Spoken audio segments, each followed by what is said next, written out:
Oh yeah, her favorite finger. I mean, because in terms of development, like one of the milestones is using the pincer grasp. But this girl, instead of using this, she goes first finger and middle finger, and that middle finger is always the one poking at the ketchup. She loves sauces, so she likes to dip her middle finger and then flick you off while she's enjoying the sauce. Yeah, and she's just sucking on that one, and so it is hilarious.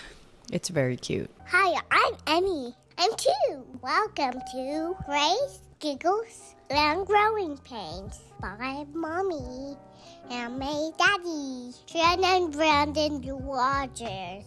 All right, welcome back to the podcast, everyone. It's been a long time. Too long. I don't even want to. I'm not even going to look back and see how long it's been. It's been a crazy month, at least. Yeah.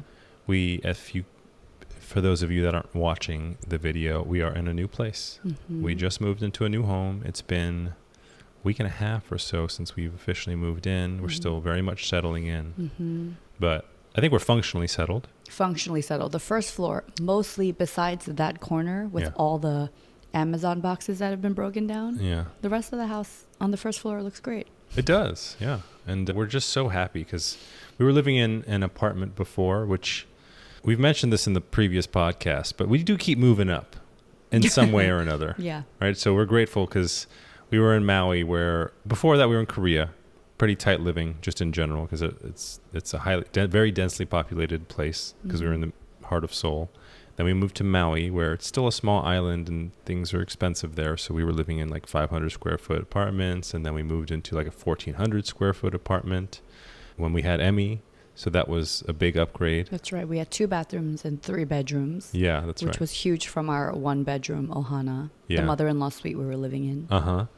And then after we left Maui, we were in New York for 6 months, and we were that was the real level set, right? Where we were living with your parents for 4 months. 4 months. Mm-hmm. In their 1-bedroom. Yeah, 1 bedroom. It must have been 400 square feet, 500. Maybe no. Bigger than Bigger than 400. Yeah. Maybe like 500-600 square feet. Yeah.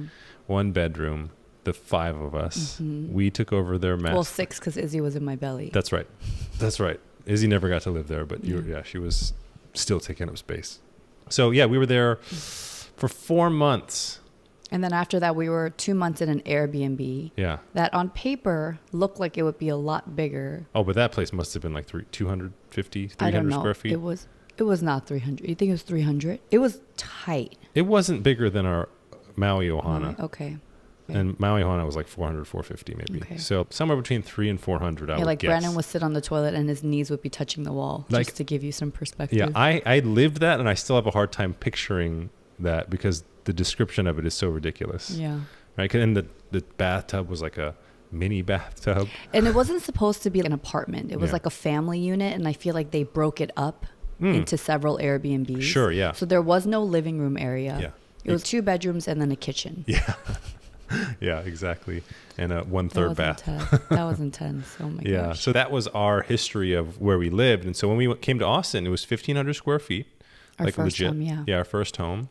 And it felt like a mansion. Like I remember when we first arrived, there was no furniture in the house, and Emmy was running up and down the hallway, and we could have cried because it felt so spacious. Yes, it was beautiful, and we loved it. But it's so funny how what is this? What do they call that? The hedonic adaptation is probably partly at play, but where like you always know names for stuff. Yeah, well, it's the idea is that once you get a new level of something, you just get adjusted to it. So your new level of normal changes, and it generally shifts up or down. But I think generally hedonic adaptation is more like things get better, but once you're happy, and then you come back down to baseline normal. So I think there was part of that at play, but I think another big part of it was just they're getting bigger so fast. Mm-hmm. It's just really heartbreaking almost to see these old videos of Izzy and Emmy, even just a year ago. Right, you were the other day, I don't know if you were crying about it, but you were just watching videos of little Emmy brushing Izzy's hair right after she got out of the hospital, and she was so feeble and couldn't really move. Mm-hmm.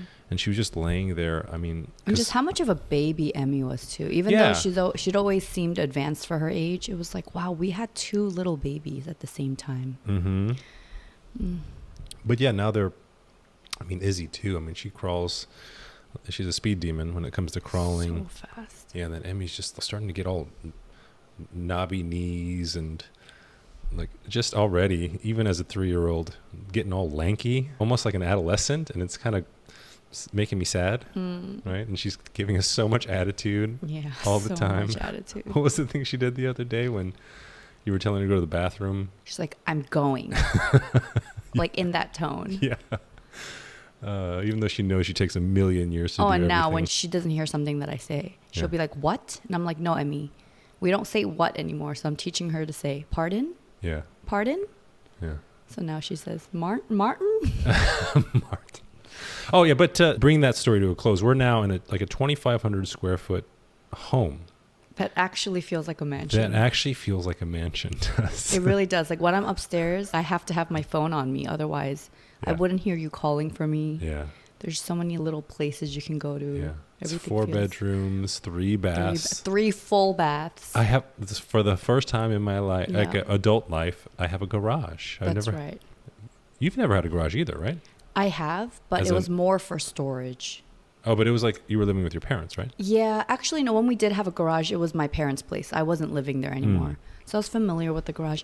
And then... That's true. Yeah, that's true. I think I had a shed at some point when I was little. And we had a driveway, but not like a proper garage. Yeah. Yeah, so it's crazy. It feels like free storage in there.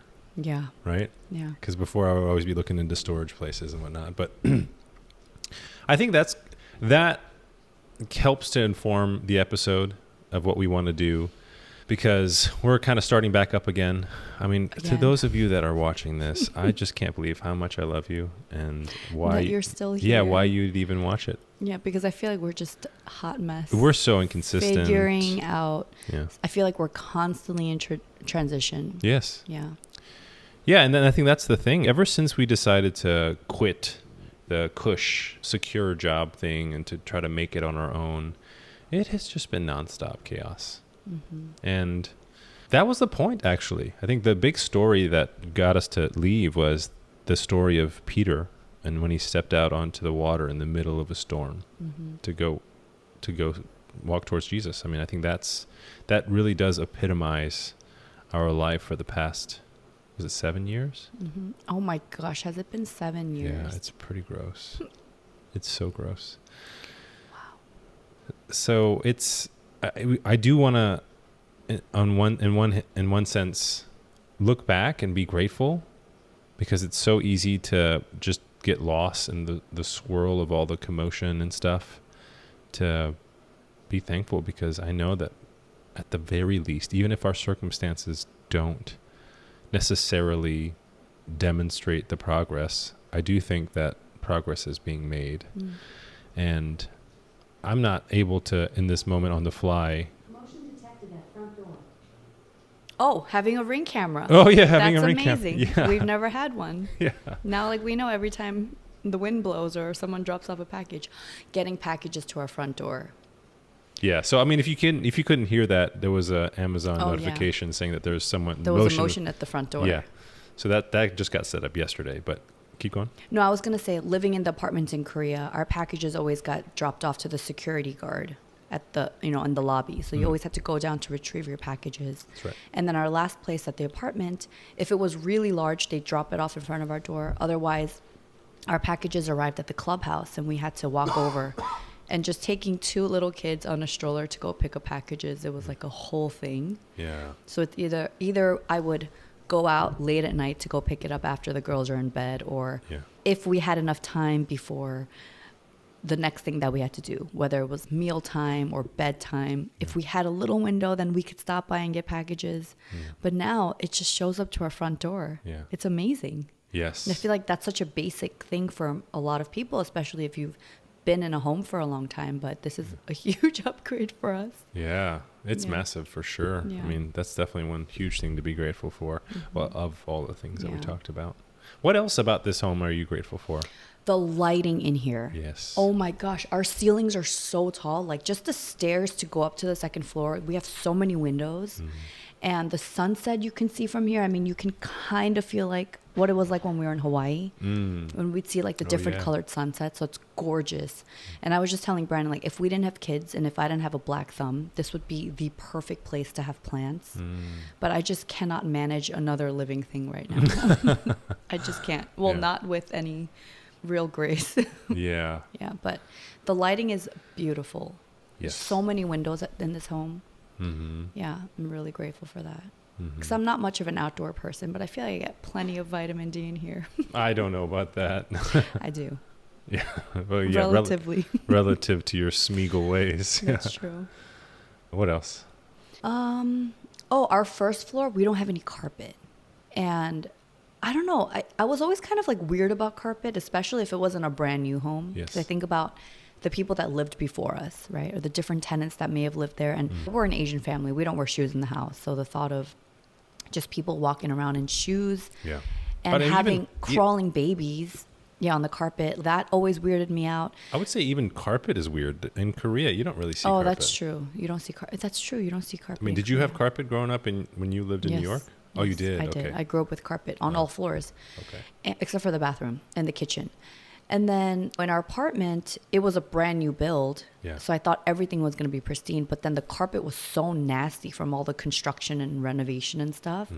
So I had to save money on getting it professionally cleaned. We bought one of those carpet mops. Yes. But once you shampoo up the carpet, it's like wet for many, many, many hours. Yeah. I did it that one time and I never did it again. And so, just to be in a house where the first floor, there's no carpet. Yeah. I can see the messes easily. So it's an easier cleanup in some sense.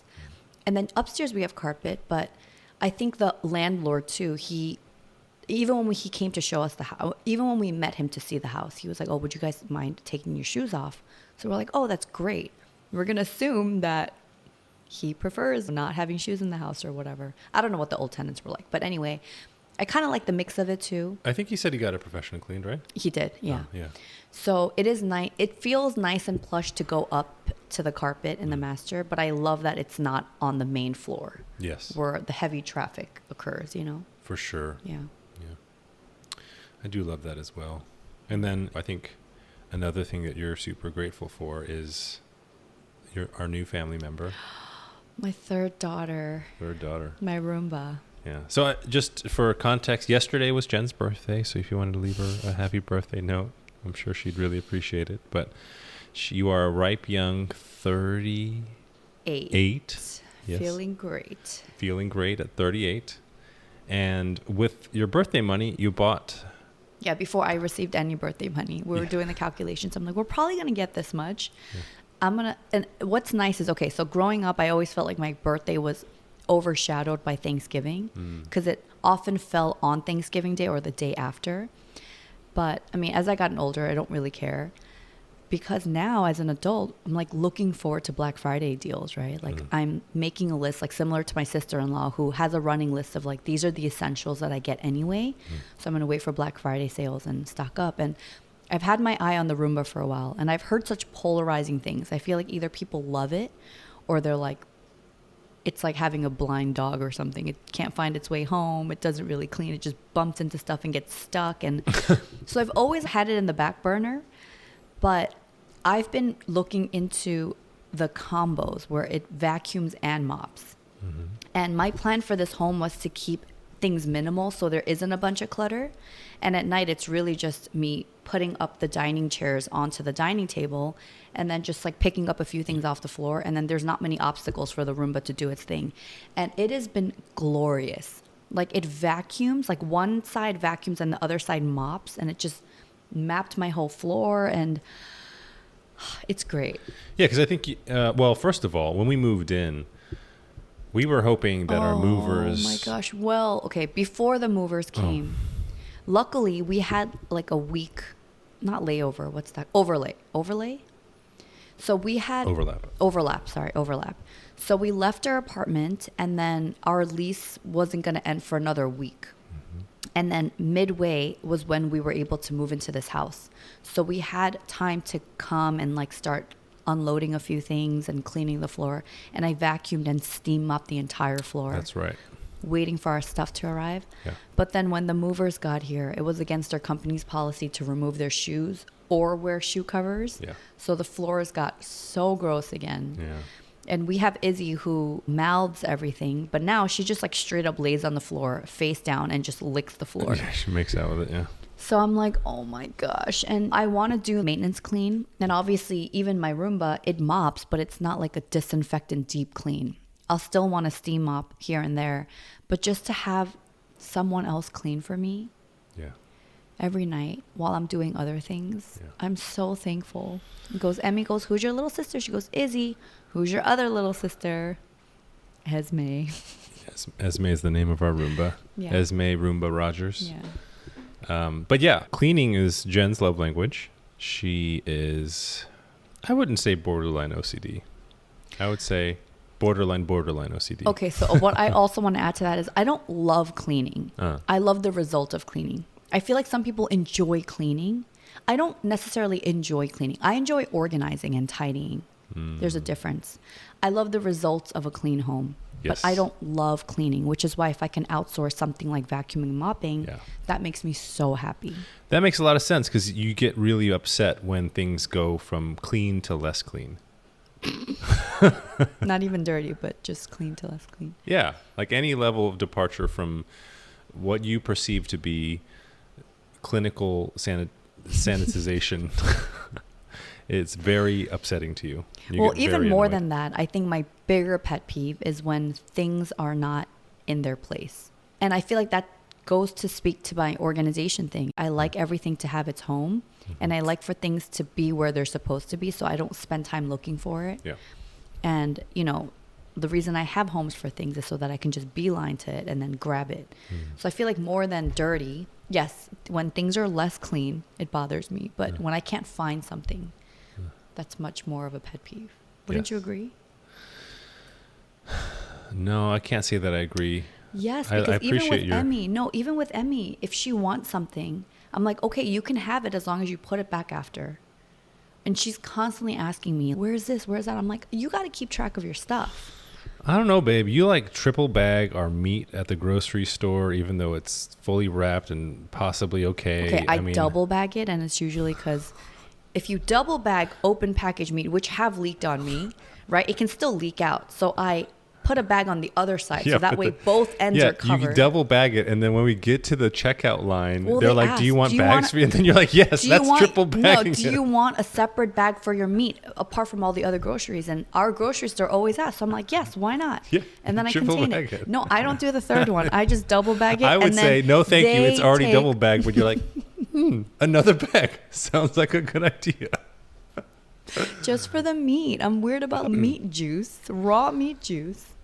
Anyway, Exhibit A, in terms of it's not just about things being in place, right? It's just any perception of something dirty touching something, and you get real riled up and need to like put a condom on everything so that it doesn't, transmit its whatever. Standards. It's called standards. Like I would yes. never put an Amazon package on our dining table. Yeah. No. Yeah, sure. I mean, I get that at some level.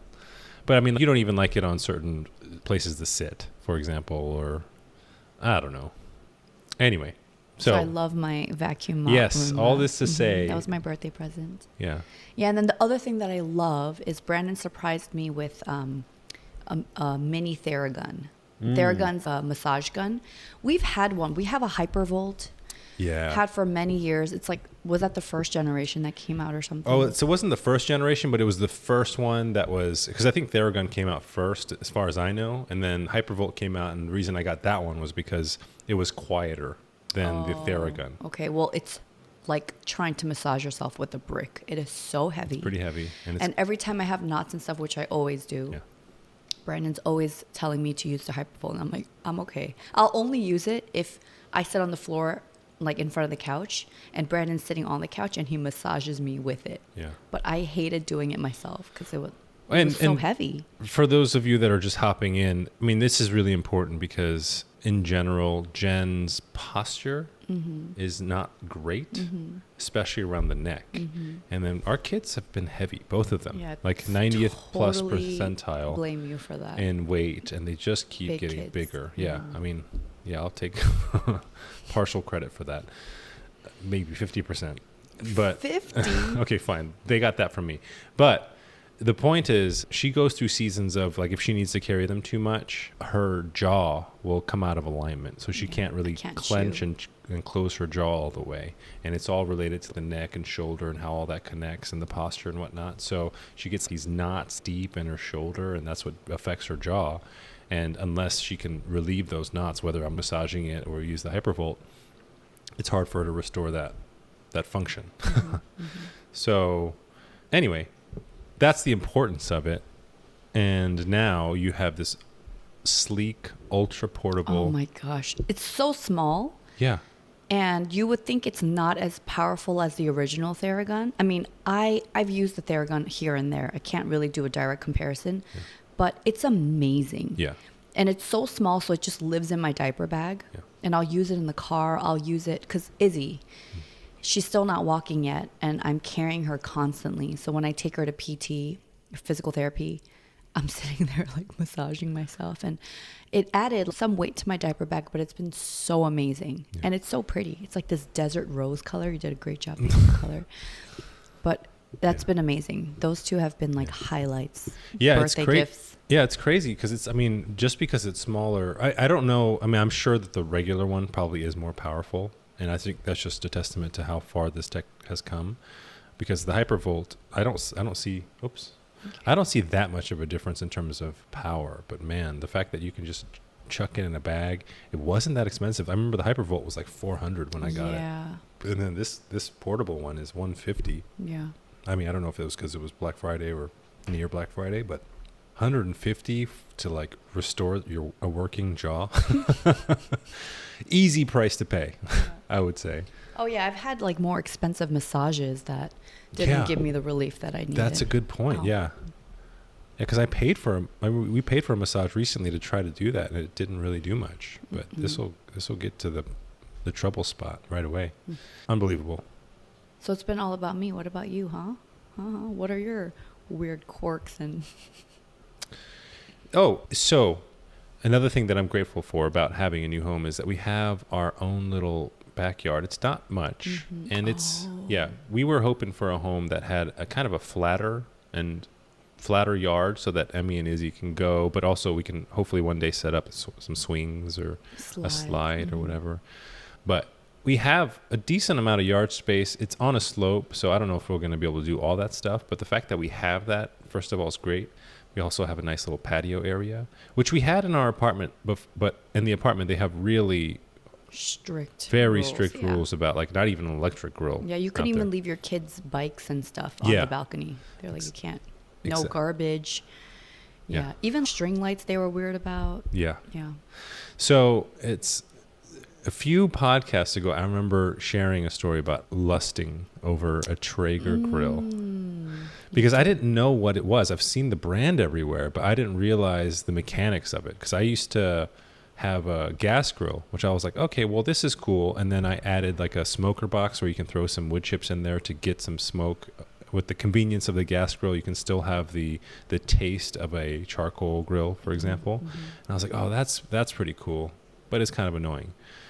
But now you have brands like Traeger, where it's an electric grill, right? So you don't have to worry about gas, and you just chuck pellets in there, and then it'll do its thing and create the smoke. And so it's like another step up above what I thought was the best in terms of convenience and flavor. Now, as much as I was lusting over it, I couldn't get it in the last place, even if at the time I had the means. But now we have a great little patio set up, and after doing some more research, there are some other brands, of course. And so I actually ended up getting a what do they call these? A pellet grill. I got a pellet grill from this company called Z Grills.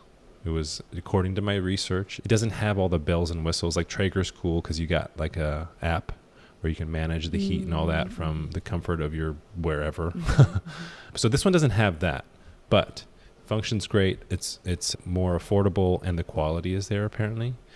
And what was really cool about this is I used my birthday money, and this is what we were using to do the calculations. That's true, because Brandon's birthday was earlier in November. Yeah. November 2nd. And then he got a certain amount, and then you got the grill. So I was like, oh, I'll probably get a similar amount. Yes, exactly. I can get the Roomba. Yeah. So I went to Z Grill's website, and they have this really cool thing. I mean, I'm sure it's apparently it exists in like makeup brands and all that stuff, but it's a mystery box. So it was really cool because so if you buy the mystery box, it's $400, but you can randomly get one of 5 grills. One, like the Mac Daddy of that deal is you get like a $700 grill, which is larger and probably has more stuff. And then the other 4 grills are the more entry level, like $530 price point grills. Mm-hmm. But you just don't get to choose. So if you're happy with any of this is a great deal because you get a cheaper price for any of the entry level ones. But then you have the chance. Okay. So it's really smart. I liked it. It was fun. And I didn't end up getting the $700 one. But anyway, I bought that and I set it up and I've grilled out on it a few times, and there's definitely a learning curve a little bit to work it so that it's more sustainable, because there is some cleaning. You still have to like vacuum out the ash and make sure that the what do they call that? Whatever it catches, like the drip tray, you have to make sure that's pretty clean and stuff. But overall, I'm still very excited about it because it does taste really good to just because we were grilling frozen hamburgers just in the oven not grilling, but cooking it in the oven for a long time. But this will basically serve as the same function, but it does add a lot of flavor to it.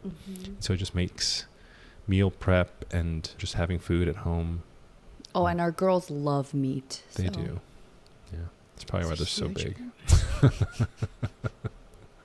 It's stupid big.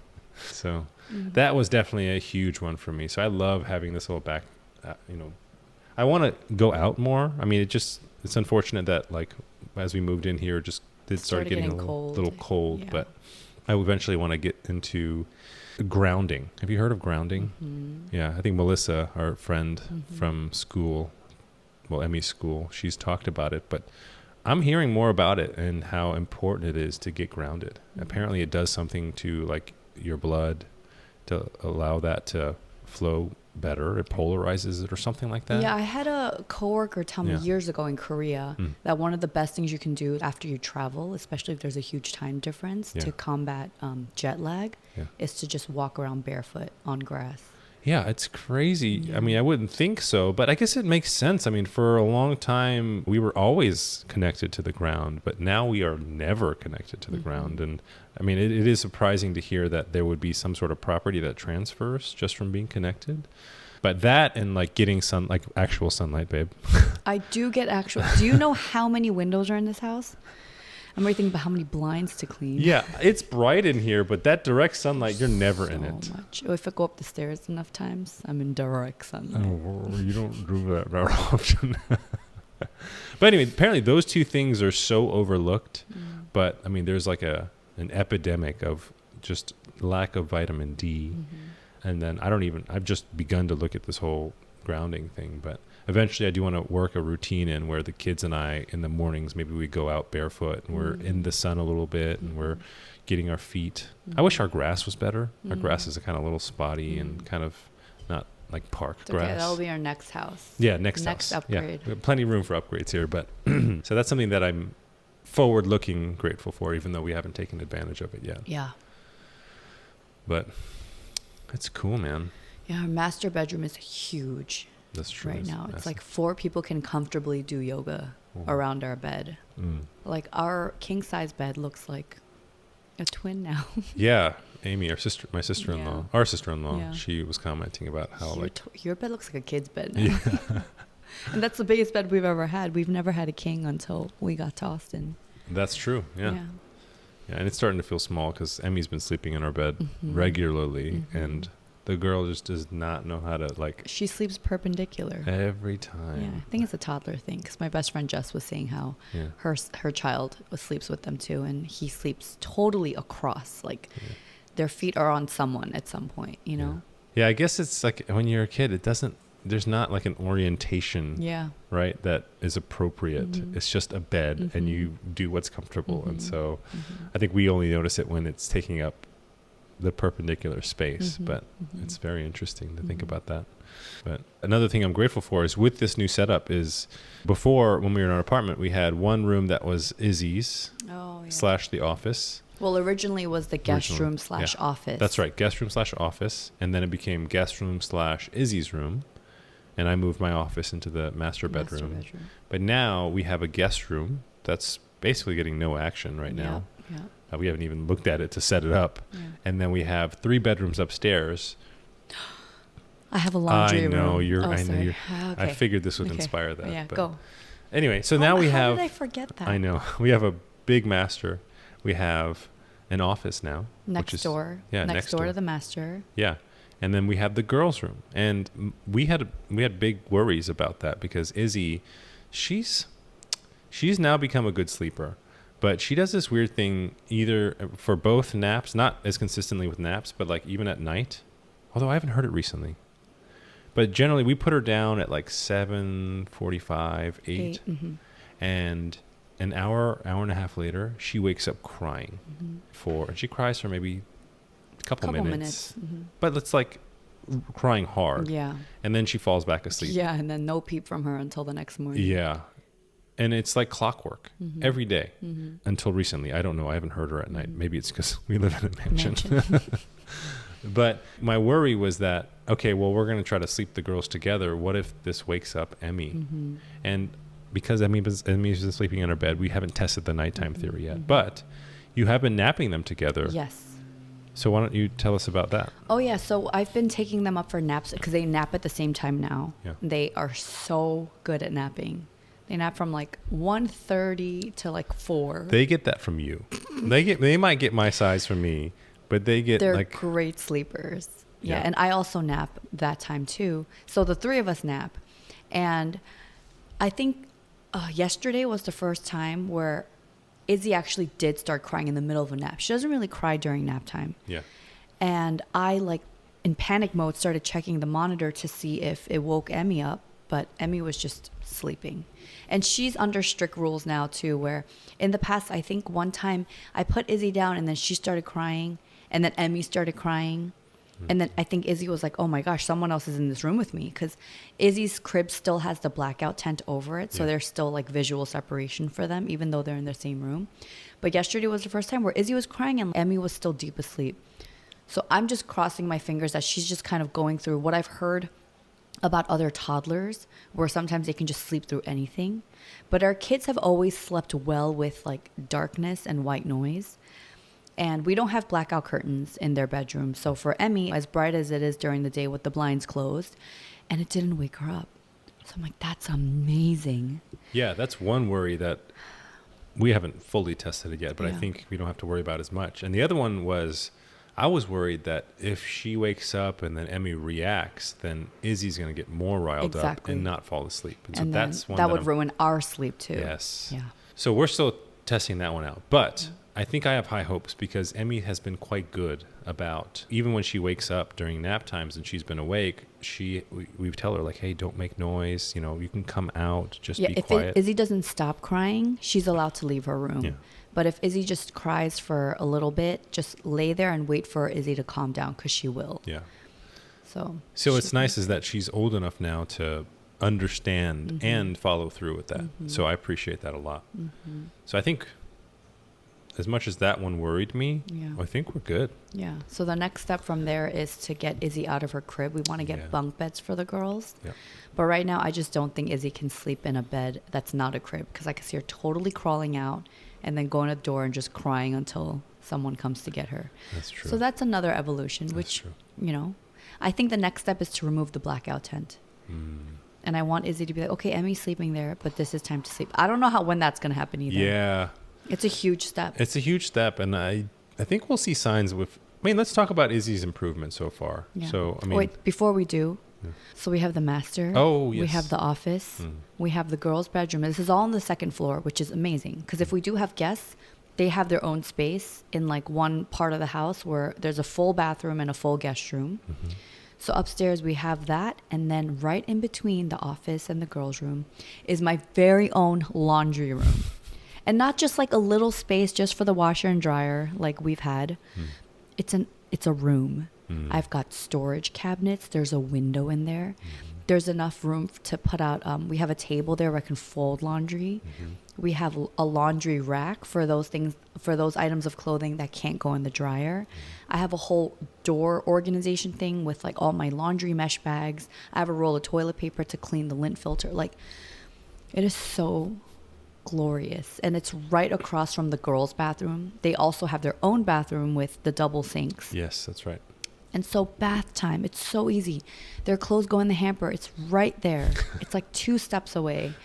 And just, you know, having everything upstairs is amazing. Because stairs was another thing we had to get used to. Like, I would leave something in the master and I'd be in the kitchen, like my phone.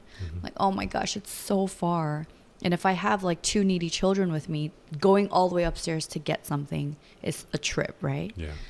And so, where was I going with that? Oh, just not having to carry laundry. If our machines were down here, I would have to transport things up and down. Like dirty laundry down and then clean laundry up. And it's been so nice. That's the thing about this place, is that it's a newer build, but it's definitely not like a home that was built for quality. I mean, it still feels like in terms of quality, it feels still like the apartments that we lived in last place, where it was, I don't want to say cheaply made, but it's a more economical solution. But one thing that I think I can appreciate about, especially this new build, is the layout. Like, in terms of the layout, just having all the windows for lighting, the higher ceilings on the first floor, the laundry room upstairs, in those like creature comforts, it's really good. Oh yeah, and then this layout apparently is pretty unique because most Texas homes, the master's on the first floor. Yes, that's right. And all the other rooms are upstairs. And so this was very unique. Yeah. Yeah. To have like guest quarters kind of separate from everything else. Yeah, but it makes so much sense, like, because then the guests can come and just not feel like they're in anyone's space, and yet they have such access to. I mean, they'll have to travel to get to my laundry room, but it's okay. Well, I mean, that's true, but that's not as big of a thing, right? Yeah, but that's the only thing I'm saying. Yeah. That's the only thing that might be a little bit of an inconvenience for guests. Yeah. But otherwise, it's amazing. Yeah, I'm very grateful. Yeah, I love it. We're so happy. Yeah. So that's partially why we've been absent, is the move. But the other part is like there was some sickness involved, and oh yeah, my voice is still gone. Yeah. I mean, not fully back, I should say. Yeah, sick on and off for like a month or so. Yeah, and just even, there was another house that I really wanted, and then at the last minute it fell through. And so we had one day where our realtor, our friend, she showed us like 6 or 7 houses in one go. We were just like going, and we were just house hunting, and we finally found this one, and everything worked out. So there's just been a lot going on. Big transition. Yeah. Well, before we wrap up, do you want to share some Izzy updates? Izzy, as many of you know, she is a special needs child, not because she was born that way, but because she contracted bacterial meningitis and had I would say any damage to the brain is pretty severe, but like pretty severe brain damage to her front left side temporal lobe. Right side. No. Right side. That's right, because she has left side motor control issues. And long story short, she is recovering from that, and we're thrilled about her progress, because with brain damage, it's just hard to tell exactly how bad it's going to be. You know, when we were in the hospital, they were afraid that she might have been a total care baby based on the amount of damage they saw on the MRIs. Yeah, and a total care baby is basically she wouldn't be able to do anything for herself. Yeah, vegetable. A vegetable is the kind of crude way of saying that. So she'd have a feeding tube in her stomach, and we'd have to turn her and just keep her mobile so that she doesn't get like bed sores, but she wouldn't be able to do anything besides just live, right? So she's not that, not at all. She crawls fast. She is very particular, and she's gotten better at signing. She's gotten better. So that's the thing. She is definitely hitting some milestones, but it's hard to tell because her left side motor control issues we know is directly from the brain damage. So we know like what her hands should be able to do, and we're like, okay, well, we know what it's affecting, and so we have to work on this physically. But in terms of her just overall mental development, it's so hard because I mean, in general, like kids develop in their own time. And my nephew, he didn't really talk until after 2, so there's a large gap. And Emmy was so fast. I mean, she was signing and talking like before 1 probably, or at least saying some words around 1. Whereas Izzy, she knows no, but I don't know how much of it is like from the brain damage and how much of it is just the fact that she's a different child and like she learns at a different pace. And so that's always like for me the hardest part. Oh, and the fact that we're like, she knows how to sign this, but she chooses not to. Or she's like, yeah, I hear you, but I'm not going to respond. Or she doesn't care to think to the next step to pick the right sign, because most signs are just arms failing. Right? We're like, oh, you want a drink? Oh, you want up? Oh, you're all done. But they all look very similar. Very similar. And I think we know enough now to see the like nuances in her flail when she wants different things. But yeah, she still throws signs around in the wrong context. She's still doing more when she wants up or something like that. Yeah, but she loves to give the finger to people. Oh yeah, her favorite finger. I mean, because in terms of development, like one of the milestones is using the pincer grasp. But this girl, instead of using this, she goes first finger and middle finger. Oh, yeah. And that middle finger is always the one poking at the ketchup. She loves sauces, so she likes to dip her middle finger and then flick you off while she's enjoying the and sauce. she's just sucking on that one. And so it is hilarious. It's very cute. It's very cute. But also frustrating too, where we're like, Izzy, what are you saying? What do you want?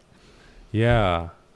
Yeah, so part of me is kind of like, yo, get with it. And the other part of me is like, can you get with it? Is that possible for you? We don't know. And I think we've at some level come to terms with it, and I'm not as broken up about the possibility that she can't get with it. But she's funny. The other day, this is the story I was trying to tell, is they're in this new place, the cans we have above our drink fridge. In our old place, she couldn't really access them, but here she can. And so she, for the first couple of days, was reaching for them and just throwing it around. The sparkling water cans. The sparkling. And basically, we had to lay down the boundary and say, no, don't touch it. And she knew not to touch it. And there was this one time when she was doing her thing, making out with the fridge, and then she goes up and climbs up, stands up, and then looks to the side to see if anybody's looking, because she was about to reach for a can, and she saw me watch her. She looked at it and she rolled her eyes the other way. Right? She didn't roll her eyes, but she like pretended like she didn't see or something, you know. And then sat down and then went and did something else. So I mean, that really does, it's so comical, and it does give me hope that she is with it, and she just doesn't care to do things sometimes. So I did want to share that happy fun story, because it is progress. And the thing with her too, it's like, I felt like I had no issues being a disciplinarian with Emmy, but with Izzy I'll be like, no. And even with the sternest face, she just looks at me and starts smiling, and I can't help but crack up into a smile. Like, I cannot discipline her. She doesn't. Not in the way that I feel is effective anyway. Like, she's just like not scared of stuff, even like loud voices or like firmness. A lot of times she'll be like, not affected by that. Yeah. No fear, that girl. No, yeah.